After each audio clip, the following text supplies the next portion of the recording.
Welcome to another edition of Bearcats All Access. I'm your host, Marshall Kramsky. UC coming off of a big 38-20 Week 1 win over Towson, and they get ready for a tough Week 2 opponent in which players tell me there is no love lost against the Pitt Panthers. We break down last week and look ahead to the big Week 2 matchup with one-on-one exclusive interviews with head coach Scott Satterfield and redshirt junior linebacker Jack Dingle. Plus, we have features from the University of Cincinnati that you're not going to want to miss. Bearcats All Access starts right now.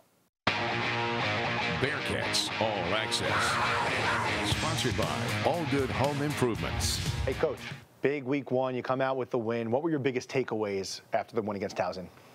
Yeah, I mean, I was pleased with the way the guys went out and played, especially early on in the game. Offensively, man, we're hitting on all cylinders in the first quarter. I think I looked up there and we had over 200 yards passing and, was doing some really good things. So overall pleased.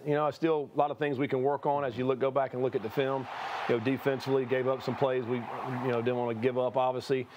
Too many points we gave up. And also offensively, we left some points on the board, I think. Several times we were down and had opportunities to score and didn't score. We left away one red zone with 0 points. We fumbled going into the 15. So a couple of things there, but overall pleased. Obviously got the win and something to build off of as we head into Week 2. Going into this Week 2 against Pitt, looking back at some of the shortcomings of Week 1 from your perspective, what are the things you need to clean up as you get ready for Pitt? Well, I mean, Pitt's going to present different problems, when you think about their pressures. Coach Narduzzi's, they're big on the pressures. They always have been. They're relentless pass rushers, so we got to have a plan of getting rid of the football. You obviously can't hold the ball against Pitt. You better have a plan of knowing where you're going with the ball, and you got to be accurate. All the same things that we had to do in the first week. But I think if you can find ways to run the football, it obviously helps and takes pressure off the quarterback. I think last year Corey Connor had a big game, rushing for over 100 yards, and so certainly if we can establish the run in that point, and then be able to hit some balls down the field, we're going to have to score points this year. It's a different offense as well because Pitt had 55 points last week, so we're going to have to put some points on the board. One of the standout performances was transfer quarterback Brendan Sorsby. Comes out here, first game at UC, lights it up, has the most passing yards by a Bearcat quarterback since 2015. What did you make of Brendan's first game in a UC uniform? I thought he, played very solid. I think, started out very efficient. I think 8 for 9 at one point there, and ran the ball well. Had a couple scores with his feet, and so I think he ran the offense well. I think he showed poise. Went through his progressions very nicely. Made some really good, accurate throws. We got rid of the ball when he needed to. We didn't have any sacks. Part of that's obviously good play up front, but also him getting rid of the football. But I still think there were plays out there that we could have had, and I mean, he knows that as well. And so, we'll continue to get better at that. But overall, man, just a great performance by him, and obviously a better, stiffer challenge as we head this week. On the defensive side of the ball, one way that it looks like you might automatically get better is one of the best players in the country and the conference, Dante Corleone. Earlier in the week, he's cleared to play in games medically now. Just how important is getting Dante back onto the field for your football team? Yeah, I mean, it's obviously very important to have him out on the field. I mean, he, big, strong individual that can plug the gaps up front and really help in the run get a defense. But I think more than anything, it's really just having his presence out there. He's such a great leader, and the guys really look up to him and, care about him. And the fact he's been wanting to play, and he's finally got an opportunity to get out there and practice and play for us. And so I think just his presence alone, being out there, will put the guys at ease more and hopefully go out and be inspired and play great football. Throughout your coaching career, your playing career, you hear about a million different, whether it be medical or personal adversity that players have to go to. This one's pretty specific to Dante. What have you learned about yourself as a coach watching one of your stars go through this? Yeah, I mean, you certainly, you have to be patient, I think, and as a coach, you obviously want your guys out, but you also know that, there's a lot going on with this one individual for his future, and his life, and it's like, so we're going to protect him first. And that's what I feel like, and our medical staff, they do an outstanding job. Aaron, our training and our doctors do a great job with that. And so we're always going to look out for their health, number one. And then, if they're healthy, then they can play, and so been able to watch Dante go through this whole summer, and he's handled it like a champ. I mean, he's been great. He's listened to the doctors. He's done exactly what they said to do. He's also worked his butt off and really got in great shape. And to be ready whenever they said you're able to go, for him to be able to go out there and play. Let's fast forward a few hours into the future. You come off the field. You guys just beat Pitt. What happened that you were able to do that? Yeah, I mean, we're going to have to obviously be very efficient offensively, stay out of 3rd and long. Last year I think we only had 4 times 3rd and long because we were able to stay on the chains, and run the football really helped. Got up to an early lead last year, and so this year, stay efficient, and then we got to limit the big plays defensively. I mean, that's going to be the key. This team, they spread the ball out. They're going to be able to throw it all over the place. They got a fast running back. So trying to eliminate those big plays. If we're able to do that, stay on top, make them have to drive the football, we'll get a great chance to win this game. Coach, thanks so much. Best of luck today. Thank you. Coach's Corner, sponsored by All Good Home Improvements. From a bubble to a state-of-the-art practice facility. Learn more about the $134 million investment into the future of Bearcats athletics.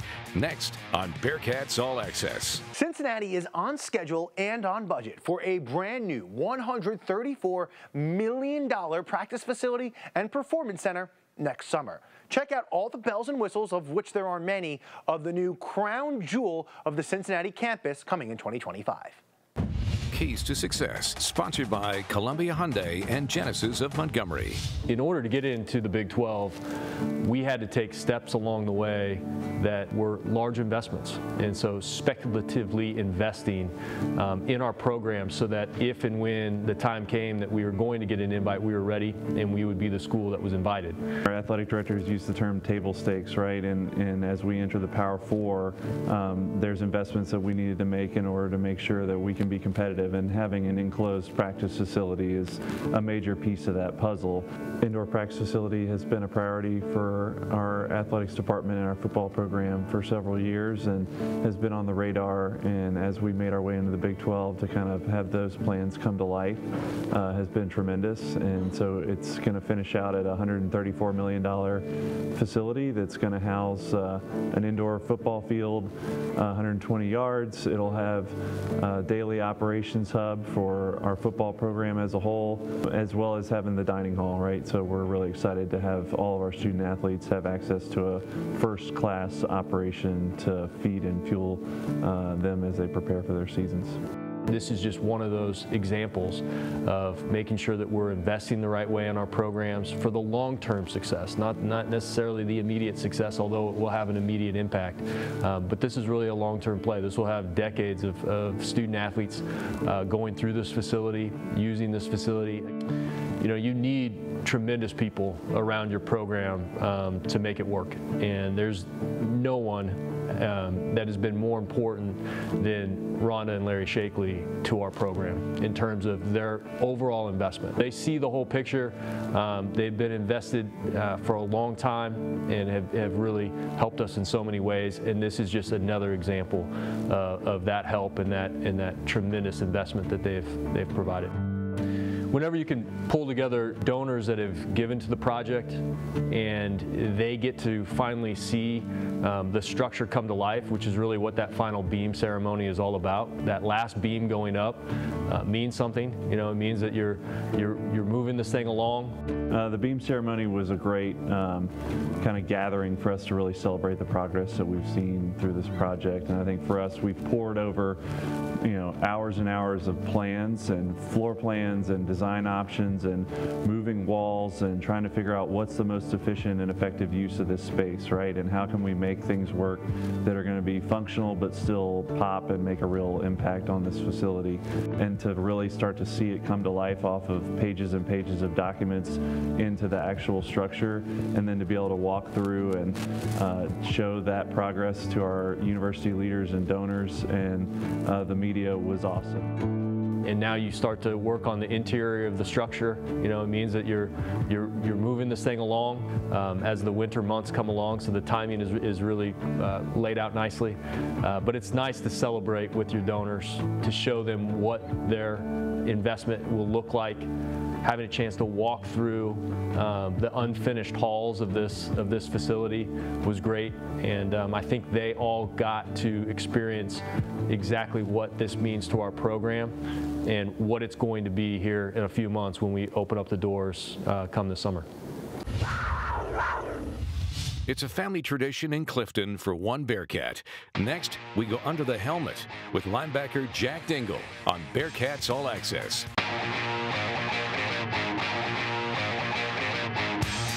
Our next player guest on Bearcat All Access leading into the kickoff against Pitt, redshirt junior linebacker Jack Dingle. Jack, coming off a big week, winning your first game of the season. What was your biggest takeaways defensively from week one? We started off a little sloppy for sure. Just getting our feet wet. First time playing together at Nipper Stadium, out there communicating when it's loud and stuff like that. So it was a little rough at first, but we handled it well. Coming in, I mean, Towson played their butts off too, especially. So coming into Pitt, it's going to be a huge competition. The crowd's going to be loud, and we just got to communicate a lot better. Talked a couple times about how loud it can get at Nippert Stadium, coming from practice, whether it's at higher ground or just the preseason in general. Getting to that point where you're dealing with how loud it is, especially on defense, when you want the crowd to be loud. What is that transition like for you? Well, people don't understand. They come in, there's like, oh, small stadium, it's only 40,000 fans, but we have some of the best fans in the country. I mean, it gets pretty loud out there. We try to play music at practice, you know, just have that communication aspect, just to block everything out, communicate with our guys. But it's a lot different when you on game day. I mean, our fans are awesome. It's awesome to be out there, but it is a lot different from practice when no one's around.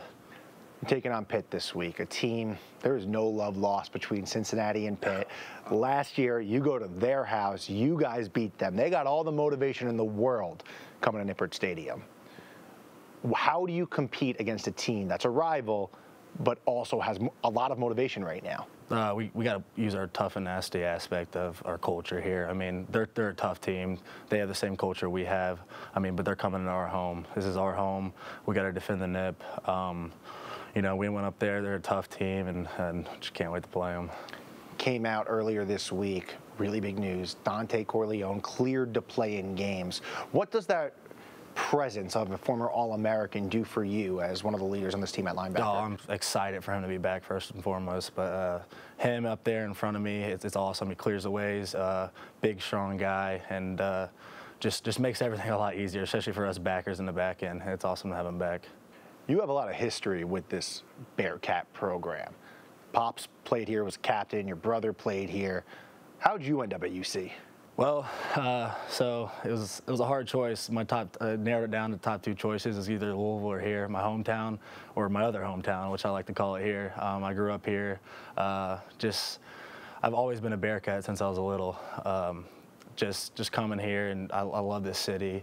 So I was like, this is the right choice. Like, I had to come here. This is it. This is where I'm going. And just being a legacy here made it a lot easier, and just the pride that this city brings, and this is my home.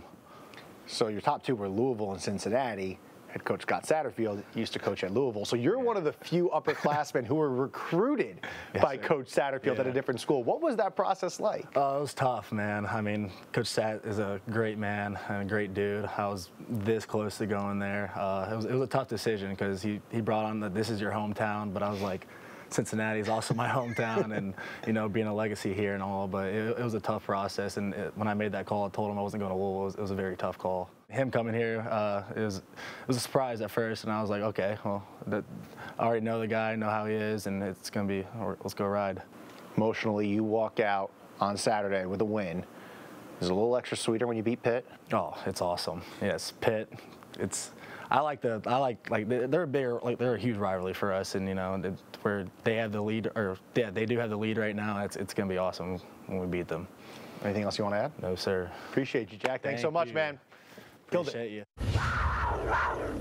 The University of Cincinnati will celebrate the 2008 Bearcats football team, the first to ever defeat Pitt. On November 22nd, 2008, the Bearcats defeated the Panthers 28-21, led by two of the stars, Tony Pike and Dominic Goodman. Pike and Goodman sat down with Dan Hoard on the Let's Reign podcast, the official podcast of the Bearcats. Let's look at the highlights.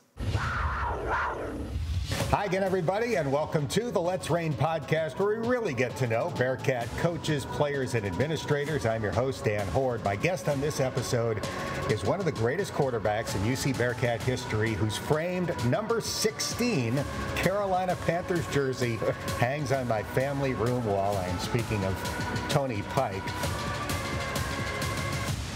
It's nip at night. Yeah. Biggest crowd in the stadium's history to that point. Pitt was really good. You were 26 for 32.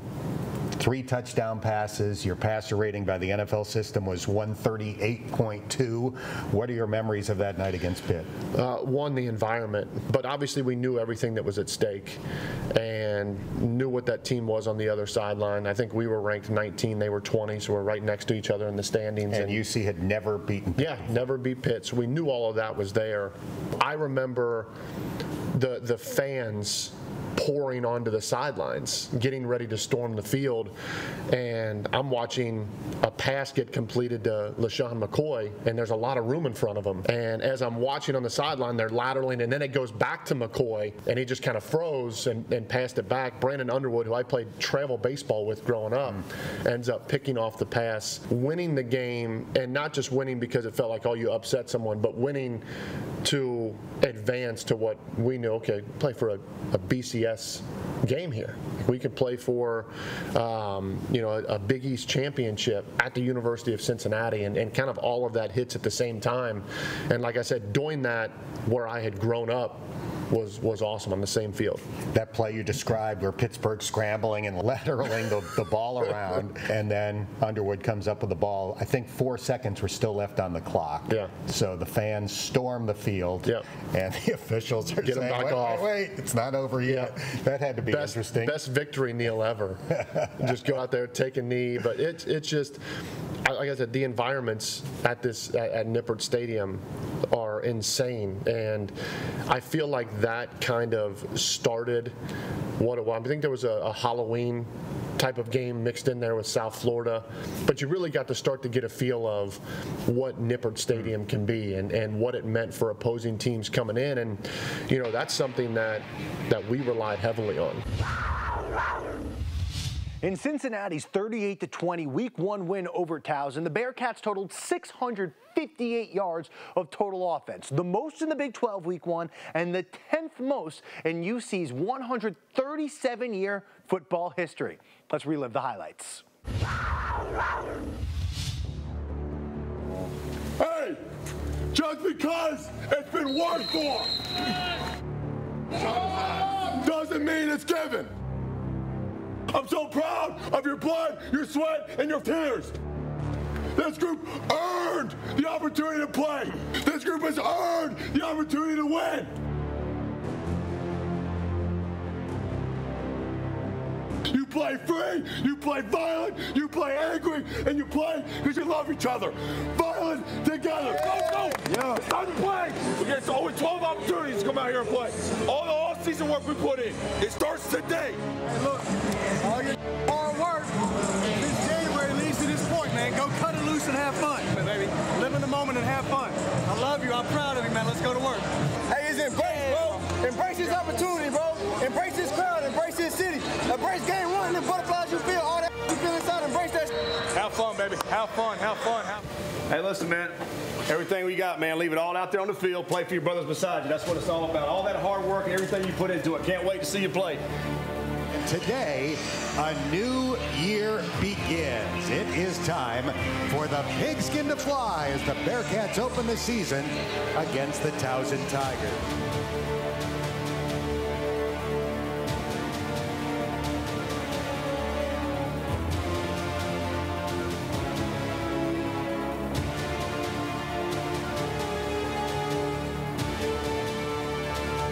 Inside handoff. Here's a short pass. It's caught by Aaron Turner. Runs through a tackle, and he's spinning down the field to the 40, 35-30, 25-20. Knocked out of bounds around the 17-yard line. Backfield for Sorsby. He takes the snap. He runs up the middle. He goes into the end zone. Untouched. Touchdown. Bearcats.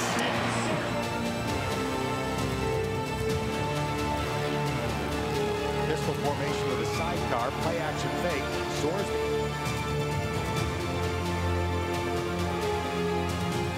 He's going to throw it deep.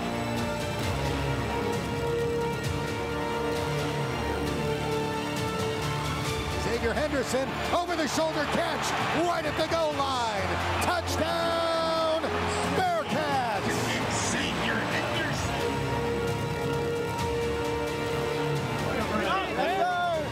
Let's go!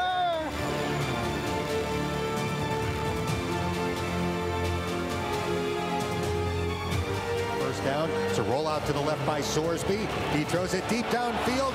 Nobody is close to Burkhalter. He'll run into the end zone. Touchdown, Bearcats. 61 yards to the former Princeton Tiger, Sterling Burkhalter. The gun. Williams to his left in the backfield. Sorsby runs a quarterback draw. He's at the 10, 5, touchdown. Hey, fellas, one play at a time in the second half. One play at a time, and we got to go out and finish it. You do your assignment and finish every single play all the way through the end. Our half right here. Let's go. Finish on 3. 1, 2, 3. And one left, catches the shotgun snap. It's a 4-man rush. Here comes pressure, and he's sacked by Phillips. Backside. 1st and 10, Sorsby hands it off. Evan Pryor accelerating to the 40, 50, off to the races. The 40 of Towson, 30, 20, 10, 5, touchdown! Bearcats, a 64-yard burst by Evan Pryor.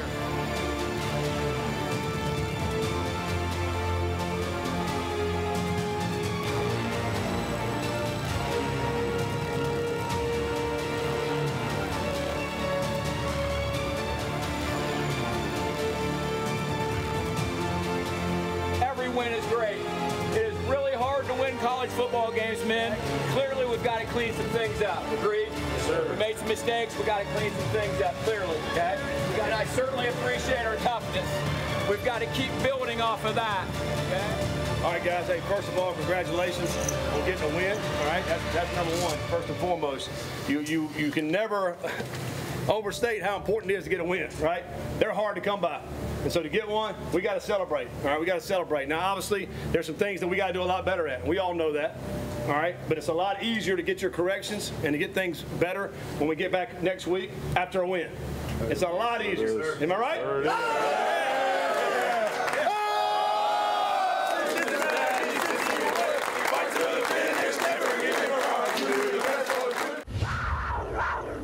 That's all the time we have. Cincinnati football taking on Pitt momentarily at Nippert Stadium. Make sure you join us next week and every week right here on Bearcats All Access.